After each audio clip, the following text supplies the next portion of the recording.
So we've done words and spaces and punctuation. Now we're going to put words, spaces, and punctuation together to form sentences. Sentences are complete thoughts, and they're really the building blocks of the human language. So, just as mathematics represents the building blocks of the universe, sentences form the foundation of the English language. There you go. There's a great quote from Brian and a well-written sentence. So we're going to look at writing good sentences here in the next couple of lectures. In this lecture, you'll learn to write well-formed sentences. This is where grammar and syntax collide to produce beautiful prose. Here, then, are the rules for writing well-formed sentences. Now, keep in mind that I'm not going to bore you by going through all of the rules for writing sentences. There are a lot of them. I'm just going to give you the most common rules to get you going. Rule number 1, and you already know about this. The first word of a sentence begins with a capital letter. Sentences end with a full stop or terminator, such as a period, question mark, or exclamation mark. And here are examples. I went to the store, period. The I is capitalized and ends with a period. Yesterday was a good day for writing. Yesterday is capitalized and the sentence ends with an exclamation mark. Why are you asking me? Or why are you asking me that? Once again, it begins with a capital letter and ends with a question mark. Now, exceptions to this are that titles and bulleted items are usually not terminated. So notice the title up at the top, writing using sentences, rule number 1, it doesn't have a period at the end. And these bullet items don't either, but my examples do because they're examples of sentences. Now next, what I want to talk about is how to write complete sentences. To be a complete, a sentence must have a subject and a verb. A subject is a noun, a person, place, or thing about which you're writing. For example, you, me, him, Sarah, a book. The verb is the action being performed by the subject, such as walking, sitting, reading. These are examples of using complete sentences. Susie ran to the store. Susie is performing the action of running, and she actually has an object here, which is to the store. Susie ran very fast, and very fast describes how Susie ran. She arrived at the store in no time, and she arrived. This is an example of the use of the verb of being, am. I am Brian. So what am I doing? I am amming, meaning that I'm existing. I am Brian. The next rule is rule number 2 is being challenged. What about the sentence, stop, exclamation mark? That doesn't have a subject. It just has a verb. Well, in this instance, the subject you is implied, as is the object clause, what you're doing. So a more complete but less thrilling sentence might be, you, stop what you're doing. And here you're saying you and stop, and what you're doing is the object clause. Now note the reference to less thrilling, which is where you want to break the rules sometimes. Yelling out stop or halt is much more exciting than you, stop what you are doing, right? So short and pithy sometimes works, and you're not really breaking the rules, you're just implying you. Rule number 3, order your words correctly. The most common order for parts of a sentence is subject, verb, and object if present. The object is the receiver of the action. So examples would be, Brian threw the ball. Brian is the subject, threw is the verb, and the ball is the object. Rule number 4, parts of speech, subject, verbs, and object aren't always single words. The subject, verb, and object in a sentence need not be single words. For example, the entire Bulldogs football team ran past and kicked the ball. So the subject here is the entire Bulldog football team. And what did they do? They ran past and kicked. And what was the object? The ball. Subject-verb agreement. This is very important, and it's one of those things that gets messed up a lot. Subjects and verbs must agree with one another in number by consistently being singular or plural. So here are examples of incorrect agreement. Brian are tall.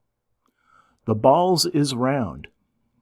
The teachers writes every day. And examples of a correct agreement, if you wanted to correct these sentences, is Brian is tall. There's only one Brian, so you use the singular is instead of are. The balls are round. There are multiple balls, so you use the plural are. And the teachers write every day. Compound sentences are combined using commas and conjunctions. And a conjunction. Use the conjunction like and or to combine sentences, and use commas to combine more than two sentences. For example, I ran from the fire, and I didn't stop until I was clear of it. So here I'm combining two sentences. I ran from the fire. It could have been I ran from the fire, period. I didn't stop until I was clear of it. But we're combining these two sentences since they're closely related with the conjunction and. The next example, I ran, skipped, and jumped while having fun. Here we have three things that I'm doing, and I'm separating them with commas and a conjunction. Now, something that I need to talk about is the use of the Oxford comma. The Oxford comma comes before the and or in a list. I don't use the Oxford comma. It's optional. In the Chicago style guide, it's actually mandatory in Strunk and White, so you get to decide if you want to use it or not. Here are examples of using the Oxford comma. I bought pizza, comma, a drink, comma, and potato chips. The party was slow, comma, quiet, comma, and boring. And here's examples of the same sentences without the Oxford comma. I bought pizza, comma, a drink, and potato chips. Notice no comma after the drink. The party was slow, comma, quiet, and boring. And again, no comma after quiet. It's up to you whether you use the Oxford comma or not. I just can't force myself to use it. It doesn't look right. You can also use commas or parentheses in technical writing to delimit parenthetical expressions.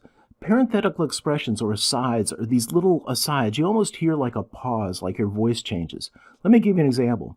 Brian threw the ball, something he hadn't done in years, into the basket. So you get this little aside, and you set it aside with commas. The basket that should have been empty made a thrashing sound. So there's a little aside there. The basket that should have been empty made a thrashing sound. It could have just been the basket made a thrashing sound, but you've got this little aside in there, and that's a parenthetical expression. Sentence lead-ins.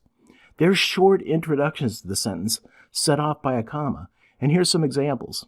At first, comma, Brian didn't know what was going on. Now this sentence could have just been, Brian didn't know what was going on, but we're actually augmenting it a little by saying at first. So that means that temporarily in the beginning, Brian didn't know what was going on. From the outset, the venture was doomed. And there's that comma again that sets off the lead-in. In his opinion, comma, it was a stupid question. And that's another example. Avoid run-on sentences, and here is one for you. A run-on sentence is one that goes on forever, seeming to conclude at some points, but then continuing like a runaway freight train without concern for the reader's ability to comprehend what's being said or to remain interested in the sentence, which needlessly rambles on for a ridiculous period of time until no one is reading anymore. Wow, that's a long sentence. Break up sentences like this into multiple sentences. So don't use conjunctions to join too many sentences and get it too long, or it'll turn into a run-on like this. Avoid passive voice. Now, this is something that I tend to do quite often, is use passive voice, and I need to work hard to avoid it. Grammarly and other grammar checkers will check for it and report on it. Even Word grammar checker will find these. Instead of using passive voice in which something is acted upon, try to use active voice in which something acts. Here's examples of passive voice. The ball was thrown by Brian. So the ball is being acted upon and is being thrown. His words were spoken softly. So they were spoken. It's passive again. Examples of active voice would be Brian threw the ball, instead of the ball was thrown by Brian. Instead of his words were spoken softly, say he spoke softly. These are active sentences, and that's what you should try, is for active voice as opposed to passive voice in your sentences. And I believe this is the final rule that I'm going to give you. Use consistent tense when writing.